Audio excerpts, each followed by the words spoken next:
നമസ്കാരം. ഓട്ടപ്രദർശനത്തിലേക്ക് ഏവർക്കും സ്വാഗതം. അധികാരം ഏറ്റ ഉടനെ തന്നെ മംദാനി ഭീകരവാദികളെ അനുകൂലിക്കുന്ന ഇസ്ലാമിസ്റ്റാണ് താനെന്ന് ബോധ്യമാക്കുന്ന രീതിയിലുള്ള വാർത്തകളാണ് എത്തുന്നത്. അമേരിക്കയിൽ യഹൂദ വിരുദ്ധങ്ങളായിട്ടുള്ള ആക്രമണങ്ങളിൽ നിന്ന് ജൂതന്മാരെ സംരക്ഷിച്ച് നിർത്തിയ IHRA നിയമത്തിൻ്റെ പുനർനിർവചനമാണ് മംദാനി അധികാരത്തിലെത്തി ആദ്യ മണിക്കൂറുകളിൽ തന്നെ നടപ്പിലാക്കിയത്. അതായത് മുൻ മേയറായിരുന്ന എറിക് ആദംസിൻ്റെ നടപടികൾക്ക് വിരുദ്ധമായിട്ടുള്ള ഘടകവിരുദ്ധമായിട്ടുള്ള രീതിയിലുള്ള നടപടികളാണ് ഇപ്പോൾ സൊഹ്റാൻ മംദാനി കൈക്കൊള്ളുന്നത്. ഇസ്രായേലി ഭരണകൂടം മംദാനിയുടെ നടപടി അതിനിശ്ചിതമായി വിമർശിച്ചു. അദ്ദേഹത്തിൻ്റെ ആദ്യ നടപടികൾ തന്നെ സെമറ്റിക് വിരുദ്ധമാണ് എന്നാണ് അവർ പറഞ്ഞത്. മുൻപേ എറിക് ആദംസ് പുറപ്പെടുവിച്ച നിരവധി എക്സിക്യൂട്ടീവ് ഉത്തരവുകളെല്ലാം തന്നെ മംദാനി റദ്ദാക്കിയതിന് ശേഷമാണ് ഇസ്രായേലിൽ നിന്നുള്ള ഈ വിമർശനം ഉയർന്നു കേട്ടത്.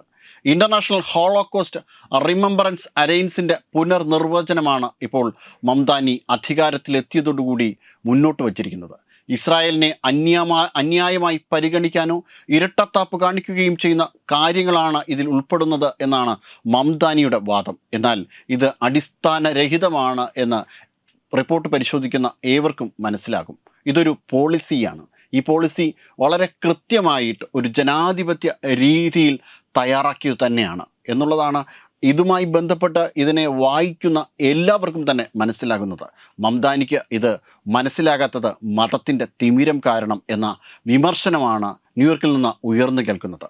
ന്യൂയോർക്ക് മേയറായി ചുമതലയേറ്റ് ആദ്യ ദിവസം തന്നെ മംദാനി തൻ്റെ യഥാർത്ഥ മുഖം വെളിപ്പെടുത്തി.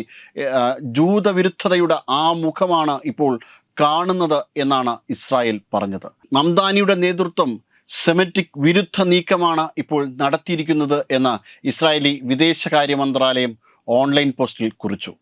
എല്ലാവർക്കും സൗജന്യ ഭക്ഷണം, സൗജന്യ സിറ്റി ബസ്സുകൾ തുടങ്ങിയ വലിയ മാറ്റങ്ങൾ പ്രതീക്ഷയായി നൽകിക്കൊണ്ട്, വാഗ്ദാനമായി നൽകിക്കൊണ്ടാണ് നവംബറിൽ മംദാനി തിരഞ്ഞെടുക്കപ്പെട്ടത്. പക്ഷേ തിരഞ്ഞെടുക്കപ്പെട്ട ഉടൻ തന്നെ തൻ്റെ മതത്തെ ഉയർത്തിപ്പിടിക്കുവാനുള്ള രീതിയിലുള്ള കാര്യങ്ങളാണ് മംദാനി കാണിച്ചു കൂട്ടുന്നത്.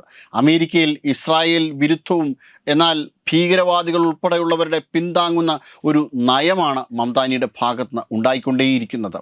ഡൽഹി വിരുദ്ധ കലാപത്തിൻ്റെ പ്രധാന പ്രതിയായ ഉമർ ഖാലിദിനെ പിന്തുണച്ചുകൊണ്ട് മംദാനി എഴുതിയ കത്ത് ഇതിനോടകം തന്നെ വൈറലായി കഴിഞ്ഞു. ഉമർ ഖാലിദിൻ്റെ സുഹൃത്ത് തന്നെയാണ് ഈ കത്ത് പോസ്റ്റ് ചെയ്തത്. ഉമർ, താങ്കൾ എനിക്ക് ഏറെ പ്രിയപ്പെട്ടവനാണ്. ഞങ്ങളും താങ്കളുടെ മാതാപിതാക്കളും താങ്കളെ പ്രതീക്ഷിച്ചു കൊണ്ടേയിരിക്കുന്നു എന്ന രീതിയിലാണ് കത്ത് മുന്നോട്ട് നീങ്ങുന്നത്. 2018 കൊല്ലപ്പെട്ട ബുർഹാൻ വാണി എന്ന കാശ്മീരി ഭീകരവാദിയുടെ ആരാധകനായിരുന്നു Umar Khalid. Students Islamic movement of India അഥവാ സിമിയുടെ നേതാവായിരുന്നു അദ്ദേഹത്തിൻ്റെ അച്ഛൻ.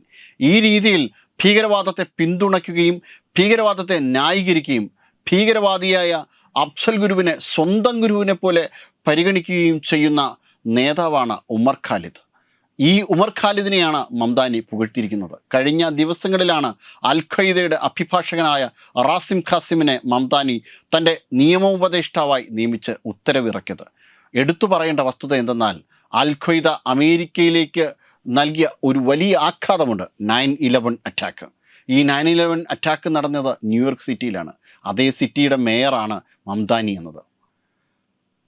ഇതേ ഭീകരവാദികൾക്കാണ് മംദാനി പുനർജീവനേകാൻ ശ്രമിക്കുന്നതും. തീവ്രവാദികൾ മതത്തിനു വേണ്ടി ഏതറ്റം വരെയും പോകും എന്ന ഒരു നയത്തിൻ്റെ തുടർച്ചയായി മാത്രമേ ഇതിനെ കാണുവാൻ കഴിയുള്ളൂ. ഏത് രീതിയിലും അധികാര ദുർവിനിയോഗം കാണിക്കും എന്നാണ് ഇതിൽ നിന്ന് ബോധ്യമാകുന്നത്. ദാരുൽ ഹദം അഥവാ ഇസ്ലാമിക മതനിയമത്തിന് പുറത്തുള്ള ഇടങ്ങളിൽ മറ്റ് ജനാധിപത്യ പ്രസ്ഥാനങ്ങളിലേക്ക് കടന്നുകൂടി ഭീകരവാദികൾ മതനിയമങ്ങൾ നടപ്പിലാക്കാൻ ശ്രമിക്കുന്ന അതേ രീതിയിൽ തന്നെയാണ് ഇപ്പോൾ മംദാനിയും നടന്നു പോകുന്നത്. വരും നാളുകളിൽ മംദാനിയുടെ ഭീകരവാദ അനുകൂല സിദ്ധാന്തങ്ങൾ നമുക്ക് ബോധ്യമാകും. വെബ് ഡെസ്ക് തത്വമൈ ന്യൂസ്.